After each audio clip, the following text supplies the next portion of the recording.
ಆಮೇಲೆ ಯಾಕೆ ಇವ್ರು ಹೇಳ್ತಾರೆ ಅಂತ ಅವರು ಕೂಡ ಆದರೆ ಬಡವರ ಮೇಲೆ ಕಾರ್ಮಿಕರ ಹೊಟ್ಟೆ ಮೇಲೆ ಹೊಡೆಯುವಂಥದ್ದು ಕ್ರಮಕ್ಕೆ ನಮ್ಮ ಸರ್ಕಾರ ಅನ್ನುವಂಥ ಅಪ್ರೋಚ್ ಆಗಿದೆ. ನಮಗೆ ಈ ತಿಂಗಳ ರೇಷನ್ ಕೊಡಬೇಕ್ರಿ. ಫುಡ್ ಆಫೀಸ್ಗಳಿಗೆ ಹೋಗೋದಂತಂದ್ರೆ ನಮ್ಗೆ ರೇಷನ್ ಕೊಡೋರು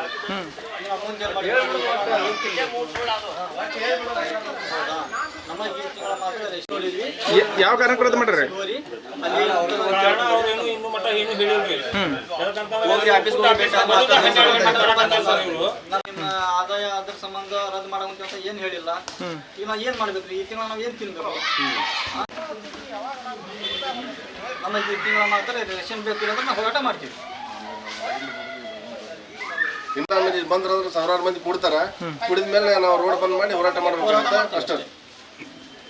ನಮಗೇನಿದ್ರು ನಾವು ಬಿಪಿಎಲ್ ಕಾರ್ಡ್ ಇದ್ದಿದ್ದು 10,000 ಬಾಡಿಗೆ 10 15,000 ರೂಪಾಯಿ ಡಿಗ್ರಿ ಫೀಸ್ ಉಂಟಾವು ಸ್ಕೂಲಿನ. ಬರೀ ಅಲ್ಲಿ ಏನಾರ ಮಾಡೋದು ಅಡ್ಡಾಡ್ಬೇಕು ಸರ್. ಸಾಲಿಡ್ ಫೀಸ್ ಈ ನಮೂನೆ ಅದಾವ. ನಮ್ಮ ಡೊನೇಷನ್ ಏನಿಲ್ಲ, ಏನಿದ್ರು ಗ್ಯಾರಂಟಿ ಯೋಜನೆ ಎಲ್ಲ ಬಂದ್ ಮಾಡಿ ಅದ್ರ ಸಲುವಾಗಿ ಆಗತ್ತೆ. ಅದ್ರ ಸಲುವಾಗಿ ಬೇಕು. ನನ್ನ ಮಕ್ಕಳು ಡಬಲ್ ಟ್ರಿಬಲ್ ರೊಕ್ಕ ದುಡ್ಡು ಕೊಡೋದು ತಗೊಂಡು ಹೋಗುದ್ರೆ ನಾವೇನ್ ಮಾಡ್ಬೇಕು? ಯೋಜನೆ ಆದ್ರು ಕೊಟ್ಟಿದ್ದು ಸುಮ್ಮನೆ ಬಂದ್ ಮಾಡಿದ್ರ ಏನ್ ಮಾಡ್ತೀನಿ? ಗ್ಯಾರಂಟಿ ಯೋಜನೆ ಬೇಡ ನಮಗೆ, ಬಂದ್ ಮಾಡಿಬಿಡಿ. ಲೋಟಿ ಮಾಡಕ ನಿಂತಾರೆ ಒಟ್ಟಿನಾಗ ಪೂರಾ ಒಂದು ಯೋಜನೆ ಕೊಡುದು 10 ಕಡೆ ಎಲ್ಲ ಕಡೆ ಒಳ್ಳೇದ್ ಮಾಡಕ್ ಯಾರಿಗೂ ಬಂದಿಲ್ಲ. ಎಲೆಕ್ಷನ್ ಕೈಕಲ್ ಬೀಳ್ತಾರ. ಏನಾಗೈತೆ ಎಲೆಕ್ಷನ್ ಟೈಮಿಗೆ?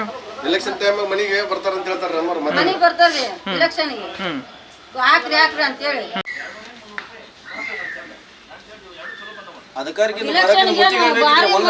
ಬಂದ್ ಕ್ಯಾಸ್ ಆಮೇಲೆ ಈಗ ಅದು ಬಂದ್ ಮಾಡ್ತೀನಿ, ಇದು ಮಾಡ್ತೀನಿ, ಮತ್ತೆ ದುಡಿಬೇಕಾ ಏನು ಸುಮ್ ಕಟ್ಟಿಡ್ಬೇಕು ಹೆಚ್ಚೆ ಕಿಚ್ಚನು. ಅಲ್ರಿ ಬಿಪಿಎಲ್ ಕಾರ್ಡ್ ಎಷ್ಟು ಅನುಕೂಲ ಇತ್ತು ನಿಮಗೆ? ಅನುಕೂಲ ಐತೆ ಸರ್. ಅನುಕೂಲ ಇದಕ್ಕೆ ನಾವು ನೇಕಾರ ಸರ್. ದುಡಿಬೇಕು, ಮನೆ ನಡಿಬೇಕು ಸರ್. ನಮ್ದು 50-60 ಗಂಟೆ ಪಗಾರ, 30 ಗಂಟೆ ಪಗಾರ ಇಲ್ಲ ಸರ್.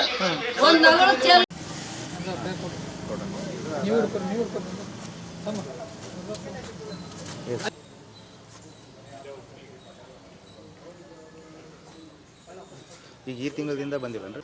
ಈಗ ಜಸ್ಟ್ 20ನೇ ತಾರೀಕಿಂದ ರೇಷನ್ ಮೇಲೆ ಗೊತ್ತಾಗಿದೆ ಸರ್. ನಮ್ಗೆ ಅಲ್ಲಿವರೆಗೂ ರೇಷನ್ ಕೊಡಲ್ಲ ಅಂದರು. ಈಗ ರೇಷನ್ ಕೊಡಲ್ಲ, ನಿಮ್ದು ರೇಷನ್ ಬರಲ್ಲ, ನೀವು 1,20,000 ನಿಮ್ಮದು ಟ್ರಾನ್ಸಾಕ್ಷನ್ ಮೂವ್ ಆಗಿದೆ, ಹಾಗಾಗಿ ನಾವು ಸ್ವಂತ ದುಡಿಮೆ ಇಲ್ಲ ಸರ್. ಈಗ 2 ವರ್ಷ ಆಯ್ತು LIC ಏಜೆಂಟ್ ಆಗಿ ಕೆಲಸ ಮಾಡ್ತಾ ಇದ್ದೀವಿ. ಬದುಕಿಗೆ ಏನಾರು ಉದ್ಯೋಗ ಮಾಡಬೇಕಲ್ರಿ, ಹಾಗಾಗಿ ಇದುವರೆ ಕೆಲಸ ಮಾಡ್ತಾ ಇದ್ದೇನೆ ಸರ್. ಈ ಕೆಲಸಕ್ಕೂ ಈಗ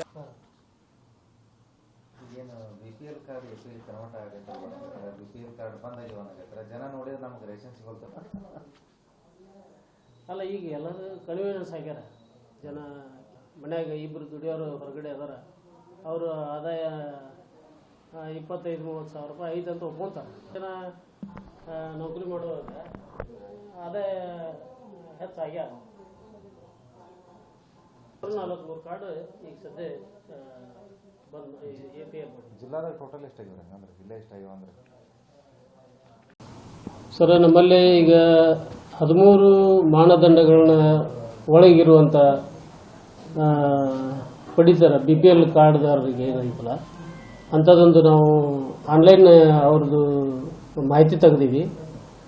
ಏನಂದ್ರೆ ಮಾನದಂಡದಾಗ 7 ಎಕರೆ 20 ಗುಂಟೆ ಮೇಲ್ಪಟ್ಟು ಜಮೀನು ಇರಬಾರ್ದು, ಮತ್ತು ಅವರು ಇನ್ಕಮ್ ಟ್ಯಾಕ್ಸ್ ಹೋಲ್ಡರ್ ಇರಬಾರ್ದು, 4 ಚಕ್ರ ವಾಹನ ಕಾರು ವಗೇರೆ ಇರಬಾರ್ದು, ಮತ್ತು GST ಹೋಲ್ಡರ್ ಇರಬಾರ್ದು. ಹಿಂಗೆ ಒಂದು 11 ಕೆಟಗರಿ ಅದಾವು ಅಂತ. ಅದ್ರ ಒಳಗೆ ಬರುವಂಥವ್ರು ಏನದಾವಲ್ಲ, ನಾವು ಸಸ್ಪೆಕ್ಟೆಡ್ ಅಂತೇಳಿ ಕೇಂದ್ರ ಕಚೇರಿಯಿಂದ ಒಟ್ಟು ನಮ್ಗೆ 2,304 ಜನರದ್ದು ಮಾಹಿತಿ ಕೊಟ್ಟಿದ್ದು. ಇನ್ಎಲಿಜಿಬಲ್ ಇದ್ದವ್ರನ್ನ ಗುರುತಿಸಿ ಅವನ್ನ APL ಆಗಿ ಕನ್ವರ್ಟ್ ಮಾಡೀವಿ. ಈಗ ಒಂದು ಕಾರ್ಡ್ನಾಗ 5 ಜನ ಇರ್ತಾರೆ, ತಂದೆ ತಾಯಿ ಮತ್ತು ಮಕ್ಕಳು ಸೇರಿ. ಅದರ ಮಕ್ಕಳು ಬೇರೆ ಕಡೆ ಎಲ್ಲೋ ಖಾಸಗಿ ಸಂಸ್ಥೆ ಒಳಗೆ ಕೆಲಸ ಮಾಡ್ತಿರ್ತಾರೆ. ಅವ್ರಿಗೆ ಒಂದು 25,000 ರಿಂದ 30,000 ಪಗಾರ ಇರ್ತೈತಿ. ಅಂಥವರು ಈ ವ್ಯಾಪ್ತಿ ಒಳಗೆ ಬಂದಾರ. ಈ 1,20,000 ಮೇಲ್ಪಟ್ಟಿದ್ದವರು ಏನಂದ್ರಲ್ಲ ಈ ವ್ಯಾಪ್ತಿ ಒಳಗೆ ಬಂದಾರ.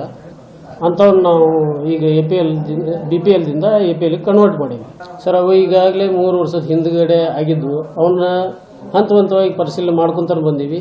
ಈಗ ಕಡ್ಡಾಯವಾಗಿ ಇಂಥವನ್ನ